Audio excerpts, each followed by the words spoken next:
In this video, I'm going to explain how and why we upgraded the battery system, the inverter, and the solar panels in our RV. And why did I do this upgrade? Well, it all started about 2 years ago when we bought this brand new 2022 Precept 31UL from Gyom. They had this residential fridge in the motorhome. I originally didn't really want the residential fridge because I knew it drew a lot of power and it would be tough boondocking with it. But in hindsight, I'm glad we got it. It's got a lot more room. It's got a freezer and it's got an ice machine, and we can bring lots of food to enjoy our trips. I knew in the future probably have to do something with the electrical system to help support the power draw that the refrigerator creates.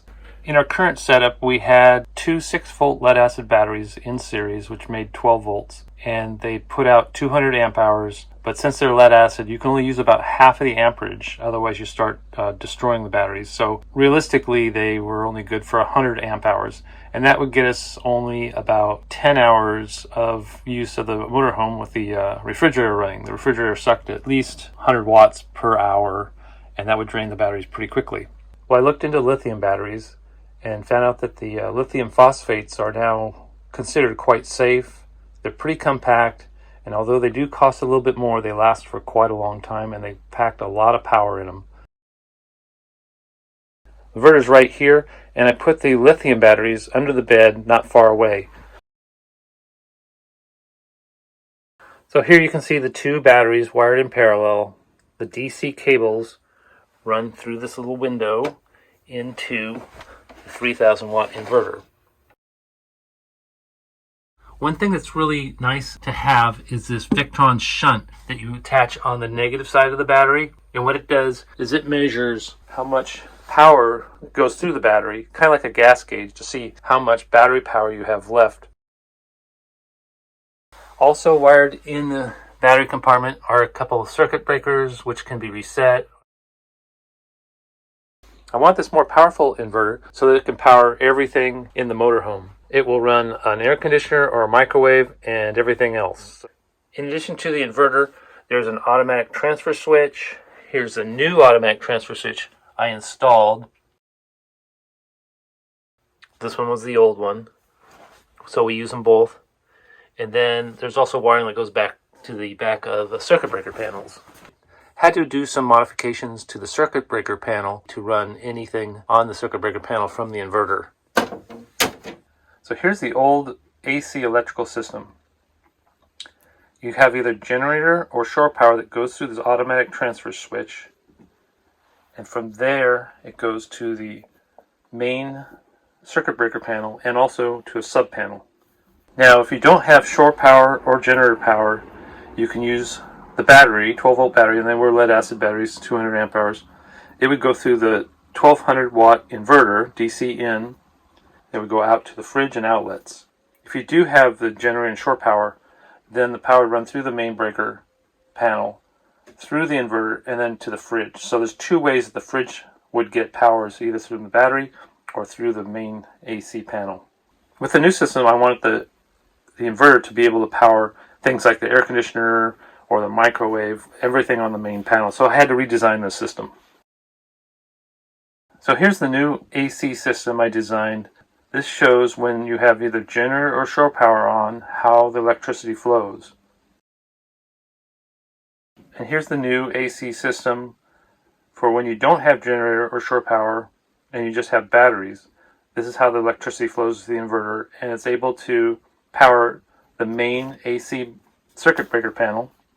So you can use any of these items, but it doesn't power the sub panel, which has the inverter and the converters, because you don't want to run the converter, which is a battery charger, when you're on battery power. Otherwise you just have a loop. So it's important to keep the converter off the main panel that's being supplied by the inverter. Here's the schematic for the new automatic transfer switch I installed between the old automatic transfer switch and the AC main panel. The two inputs are, you're getting power either from the shore generator, and the other input is from the inverter. It goes through a couple switches, and then it comes out to the main panel, AC main panel. So the priority is with the shore power generator, And if that's not powered, it will switch over to the inverter. These are the settings for the Victron Smart Shunt. This is set up for my lithium batteries, so this is what was recommended online. And here you can use the Xantrex app to set up your Xantrex inverter with these settings.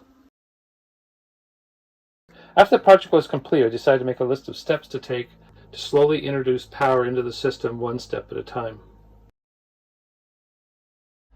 Originally, our RV came with a 190 watt solar panel on the roof, and I decided to add 2 more solar panels of 200 watts each. So now we're at 590 watts on the roof. We use this controller in our RV to manage the settings and view the output of the solar panel. When you change the type of batteries in your RV, for example from lead acid to lithium, you have to change what the output of the chargers are. So when you have solar charger controllers, you have to change from lead acid to lithium.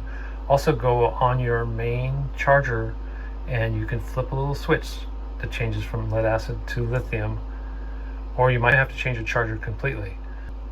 Also with lithium batteries, the engine alternator may get overworked by trying to supply too much power to the lithium batteries. So you have to change out the BIM, that's a battery isolation monitor, to protect your alternator on your engine.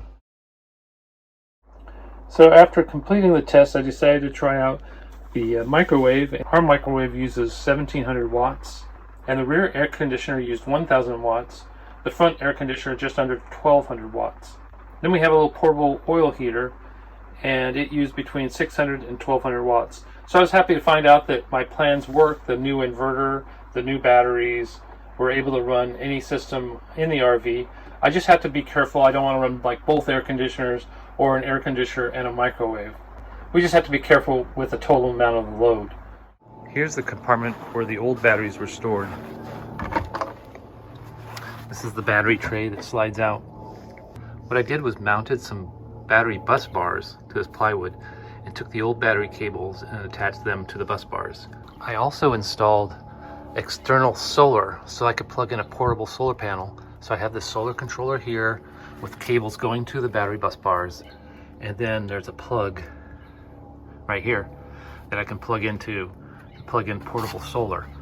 And I added this box here that has some extra solar panel cables and also some little suction cups that I can stick to the side of the RV and hang the solar panels from there. I also built a PVC pipe stand to support the solar panels. These solar panels are 600 watts, and I can place them out of the shade into the sun. With 600 watts of portable power combined with the 600 watts on the roof, I have nearly 1200 watts of power.